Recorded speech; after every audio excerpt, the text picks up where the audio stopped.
Migo Ngluar Magelang, Jawa Tengah dibangun pada tahun 1944 sampai 1945.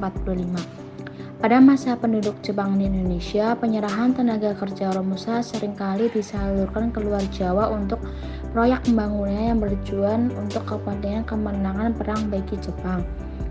Agar pengerahan tenaga Romusa Yogyakarta tidak disalurkan ke luar Jawa, Sri Sultan Hamengkubuwono IX mengusulkan pembangunan selokan Mataram yang menghubungkan Sungai Progo dengan Sungai Opak.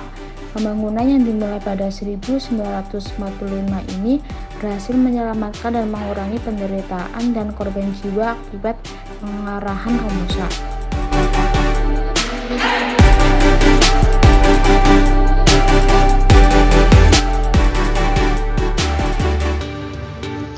Pada tanggal 19 Februari 1949, adanya penghadangan patroli Belanda di Dusun Risi, Kasihan, Bantul oleh gerilyawan TNI Batalion Sarjono.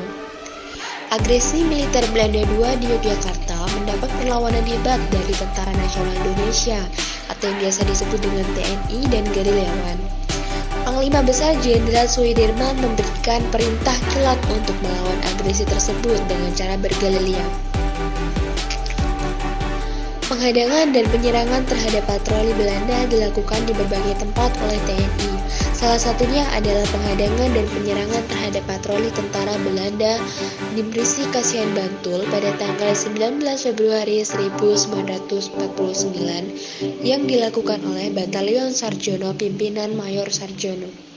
Pada tanggal 17 Desember 1948, Belanda menyampaikan ultimatum kepada pemerintah Indonesia untuk mengakui sepenuhnya kedaulatan Belanda di Indonesia dan harus dijawab dalam waktu 24 jam. Karena batas waktu yang terlalu singkat, maka pemerintah Indonesia tidak dapat segera menyampaikan jawaban. Akhirnya pada tanggal 19 Desember 1948 pukul 6, Belanda menyerang lapangan terbang Maguwo dan berhasil menguasainya.